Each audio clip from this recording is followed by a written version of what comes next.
two things that I love to talk about when it comes to the NBA: trades and the New York Knicks. And today we got both. So about 30 minutes ago, maybe 40 minutes ago, I was laying down. I had just woke up. It was one of those nights where I just couldn't fall asleep. So I was just up. I think I had something with some caffeine, and I went to sleep later than usual. So I woke up later than usual. And I woke up to my phone, and I saw a text from my Through the Wire group chat, and it was Kenny with the eyes emojis at me. And I'm like, man, what happened? So I'm trying to scroll up to look at the conversation. I quickly automatically go to Twitter. Boom! The New York Knicks and the Raptors have agreed on a trade that will send RJ Barrett, Immanuel Quickly, and a second-round pick to the Toronto Raptors in exchange for OG Anunoby, Malachi, Flynn, and Precious Achiuwa. And I'll be honest, I'm truly excited for us because I felt like we were in a space where we needed to make a move, right? And I also still feel that even with this move, there's going to be another move that we need to make to really hit the contention atmosphere or type of level. When you look at the Eastern Conference or you look at the Western Conference and you look at the true contending teams, you have to have some star power to really fight that. And I think we still lack that. Jalen Brunson has been phenomenal. Julius Randle, as of recently, has had a stretch where he's been phenomenal. Both of them look like Firelock All-Stars. One of them might not make it just because the Eastern Conference is that talented and there's so much talent and there's so many teams winning.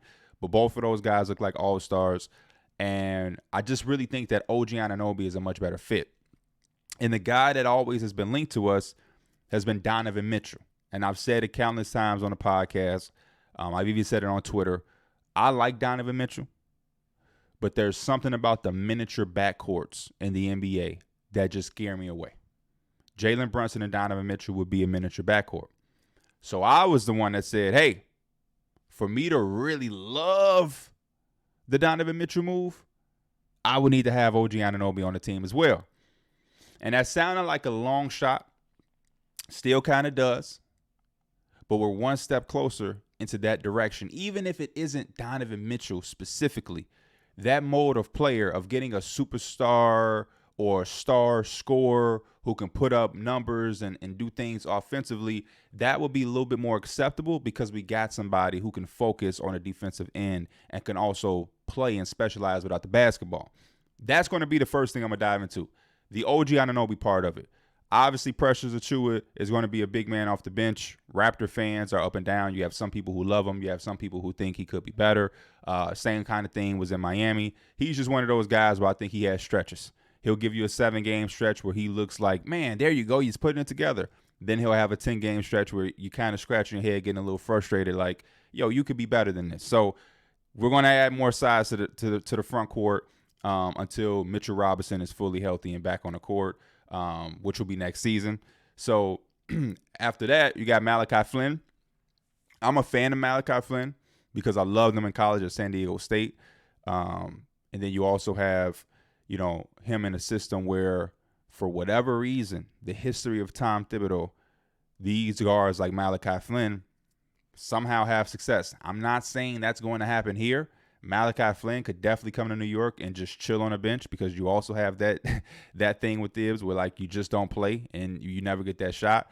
But when you think about the DJ Augustines, the CJ Watsons, the Nate Robinsons, I'm sure I'm forgetting a few, John Lucas III, all of these guys, when Derrick Rose was out and hurt and banged up, even when he brought Derrick Rose back to Minnesota, there's a certain mold of guard that thrives with Thibodeau.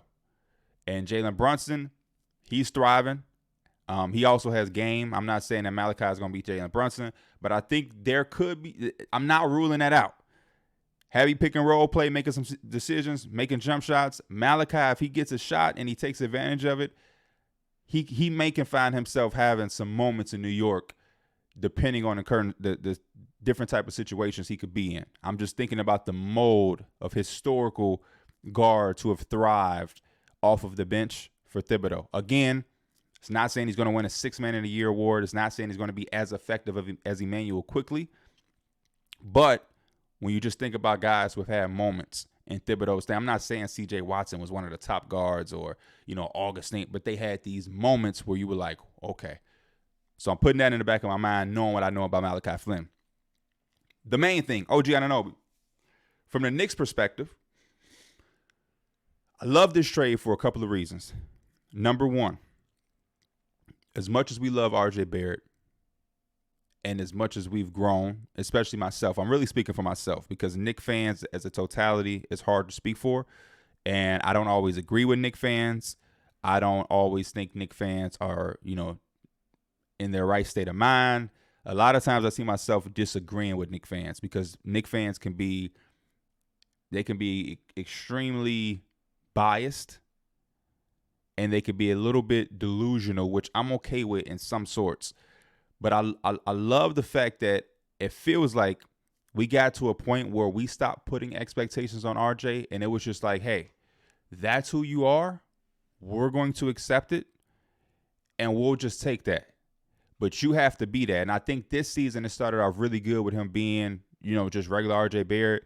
Then some point he had the migraine stuff and it just hasn't been the same. And he's been really struggling. And I have confidence in him to get out of that struggle.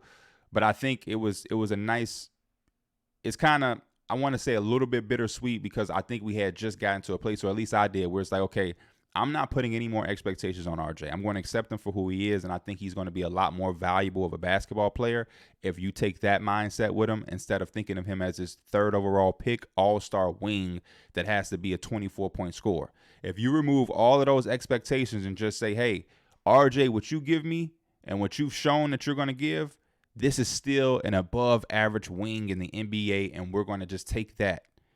I think you'll find yourself a little bit more happy. So it is a little bit bittersweet that we finally hit that place and now he's traded.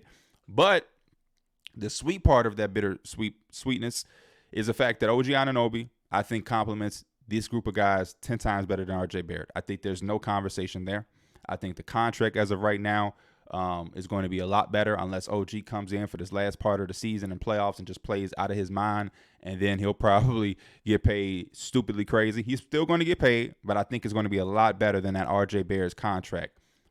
Going into the playing styles, this team has Jalen Brunson, Julius Randle, two left-handed guys who can create their own shots and control a lot of the basketball and make a lot of the decisions for the New York Knicks. Prior to that, we also had Immanuel Quickly. Then you throw RJ Barrett in there, who still has this play style of a guy who's not a role player, right? And what I mean by that is when you go in, and I pulled it up right before I started this video just to make sure that I'm extremely accurate on every single thing and my eyes aren't deceiving me, which they aren't. When you break down RJ Barrett and the way he plays basketball, it doesn't fit as well as OG with this group of guys. And what I mean by that is RJ Barrett, 40% of his shots come with 0 dribbles. 40%, right? Think of it as a pie. So less than half of his shots come with 0 dribbles, meaning he's catching and shooting. When you have two guys like Julius Randle and Jalen Brunson who command so much attention of the other team's defense because they're shot makers, because they're guys who can make certain passes. I would love to see Julius Randle be at sometimes more of a willing passer because I know how good of a passer he can be. To have a guy that you now have to respect as a catch and shoot guy is going to open up things a lot more. And we've seen historically, ever since we've ever made the playoffs over these last few years, even at Hawks series in the first round a few years ago, teams were never going to respect RJ Barrett as a legitimate perimeter shooter. He shot 40% that year we made the playoffs against the Hawks. The Hawks still said, hey, we'll live with that. We'll live with that. And time again, he's never been a guy who could consistently make teams pay. And I think that's because a large part of his game isn't to sit there and just be shot ready. You look deeper into his shot profile. His next largest percentage of shots in his shot chart come with 3 to 6 dribbles. 27%, almost 30% of his shots comes with 3 to 6 dribbles. 3 to 6 dribbles, y'all. That's his second largest frequency in his shot attempt profile. That's a lot of dribbles and a large percentage for a guy who's not an all-star level player on your team. And he's not a guard. He's not a tremendous shot creator. He doesn't really necessarily have a bag. Not to hold it against him, but that's just a large and a lot amount of shots for a guy who isn't necessarily known as a really, really amazing shot creator. And even the numbers when he is shooting those amount of shots is nothing crazy. The effective percentage is 40%. That's the second lowest in his shot chart. The second lowest percentage of his shots comes with the most dribbles. His lowest percentage of shots in his shot profile is 7+ dribbles, which is almost 10%, which is still a large percentage of shots with 7 dribbles. To me, he is not a guy who should be having 7 dribbles and then shooting. 10% of his shots coming with 7+ dribbles is mind-blowing to me. And he's shooting a effective field goal percentage of 30%. So for every 10 shots he's taken with 7+ dribbles, he's only making 3. That's not him. But yet his shot profile still mirrors that, because I think it's something that he's chasing, and I think it's something that's been embedded in him because that's always who he's been. Since RJ Barrett was in high school, middle school, he's been that guy. And so now that's just deeply rooted into his game. You look at the other side of it for a guy like OG Anunoby, and it fits so much better, right? His shot profile, 0 dribbles. He shoots 57% of his shots with 0 dribbles. He is constantly shot ready for catch and shoot opportunities. He is also a guy who is shooting 45% from the 3 out of the corner. That is 1,000% more better than the shot profile and the fit of RJ Barrett. 3 to 6 dribbles is his second lowest frequency. He's not taking many shots with 3 to 6 dribbles. But even when he does, he's shooting them at a 46% clip, which is better than RJ's 40%. Then you go to 7+ dribbles. Shots with 7+ dribbles is at a 1%.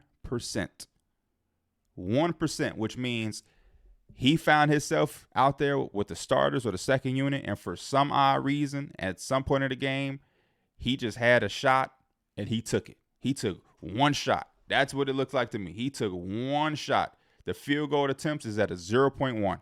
He just had a random time at the end of the game or at the end of the quarter where he had it. Nothing was there, and he just shot it. A 1%.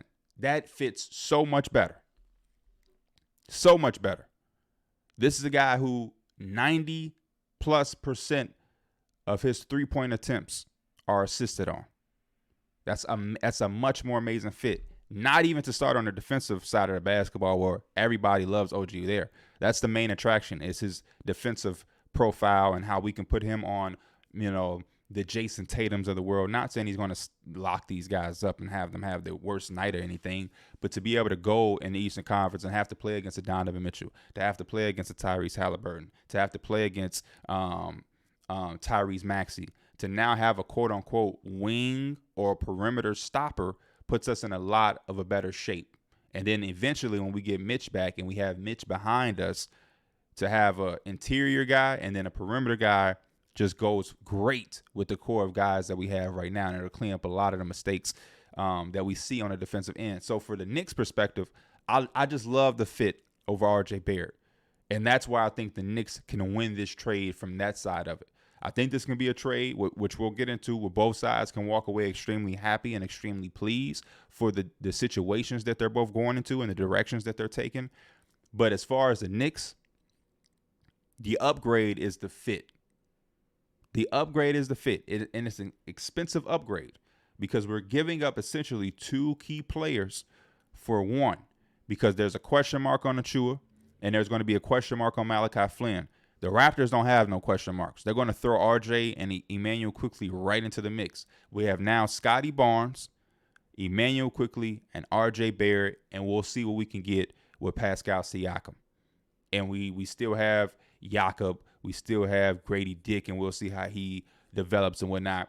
And that's what I'll get into on the flip side. Myself and a lot of other people, because I was seeing in certain comments in my videos, because I talked about the Raptors and why are they taking so long. They should have been traded, these guys.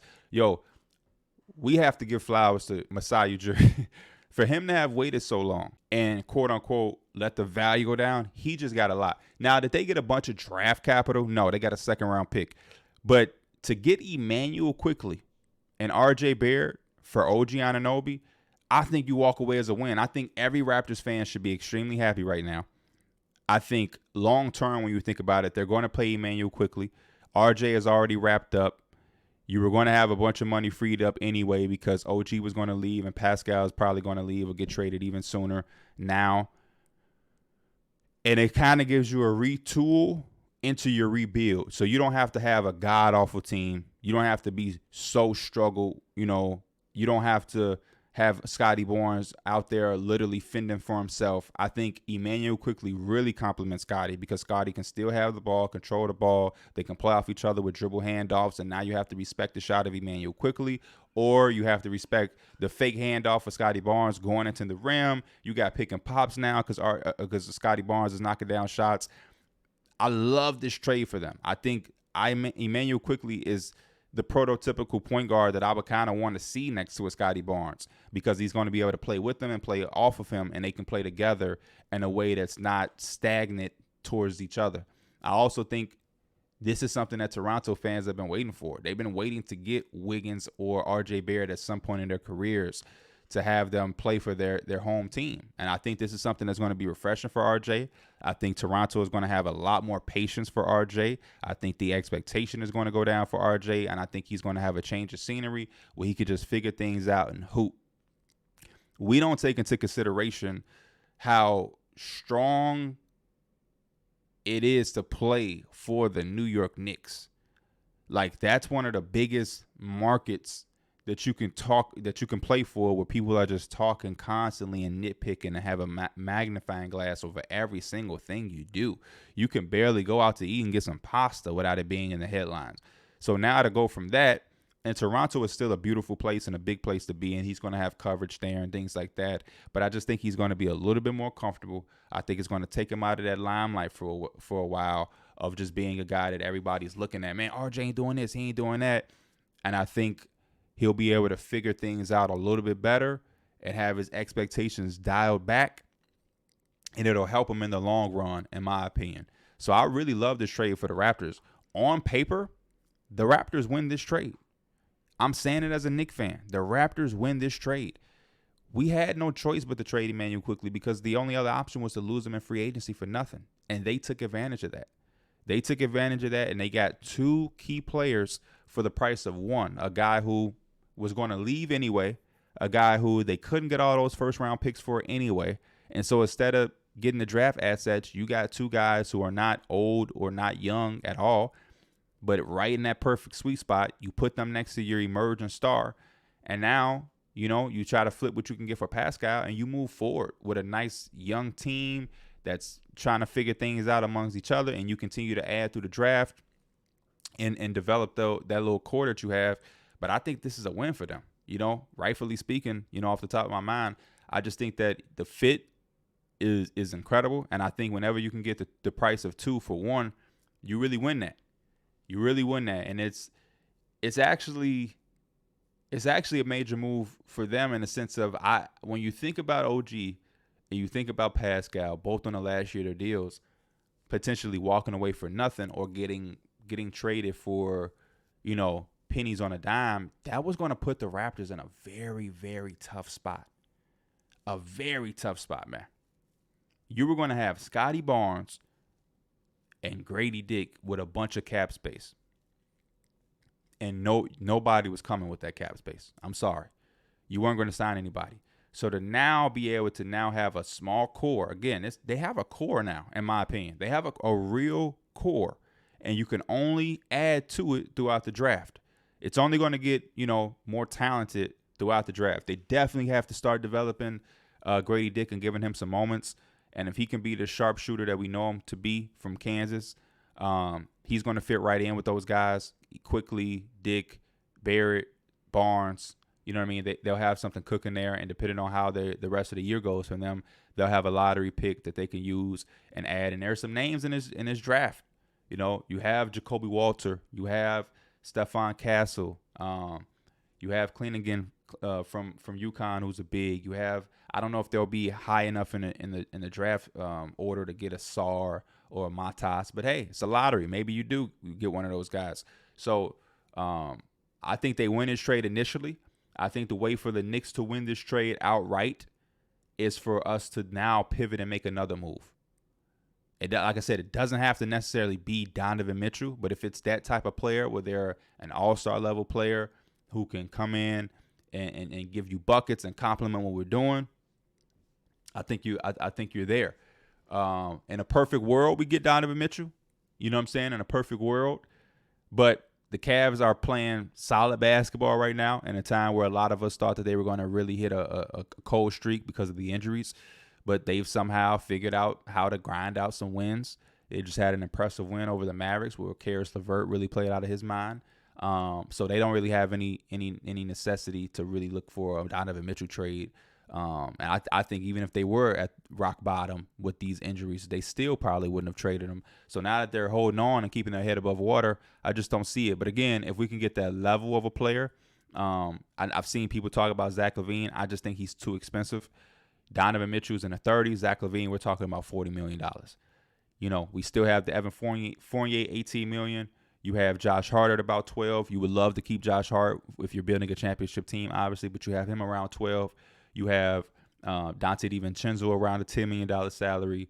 And then you have Quinn Grimes, which I think he's still on a rookie deal, which is around 2. So, you know, you put together a Fournier, 18 to 19. You put $2 more million on top of that from Grimes. You have about 21. And then you add a Dante DiVincenzo, $10 million. As much as we like Dante, or a Josh Hart, unfortunately one of the Villanova guys, and now you're talking about $30+ million in salary cap, plus all of the trade assets that we still have and that still remain because we only gave up a second-round pick in this trade. And I think you can go do something. The only thing about it is how many names are on the market or that are available that you can really make a real big splash. Again, Zach, it's too expensive. I don't know if he's the type of player that necessarily we want. When you think about him and Thibs, that mesh I don't see really working out. And then if there is somebody that's expiring, is it really worth investing all of that for somebody who's expiring and might not be able to be affordable? I would rather just get somebody that's already on contract because we got to re-sign OG Anunoby already. So, hey, let's go out and try to get Donovan Mitchell. But we'll grade the Knicks. We'll grade the Knicks sometime next year when they make a move or during the offseason. I'm just happy that we went out to make a trade. I think, like I said, initially, both teams walk away with something that's needed for the directions that they're going into. As far as who wins this trade outright, time will tell. Time will tell. Because, again, if the Knicks pivot and they had another move up their sleeve with this move being done, the Knicks are going to be the outright winner.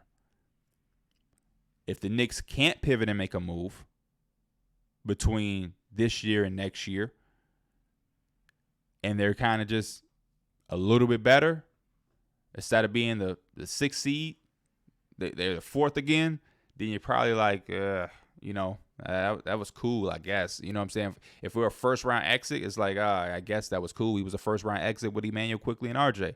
But I believe this is going to be a trade that we look back on and both franchises walk away happily pleased and are heading into their rightfully owned direction a little bit more confident than they were beforehand. Y'all let me know y'all thoughts. I hope this is the opener of the floodgates for the rest of the trade season. As always, I appreciate y'all. I am Pee Wee the Plug. If you enjoy this type of content, make sure you subscribe. Y'all make sure y'all hit that like button for me. Until next time, I'm out. Peace.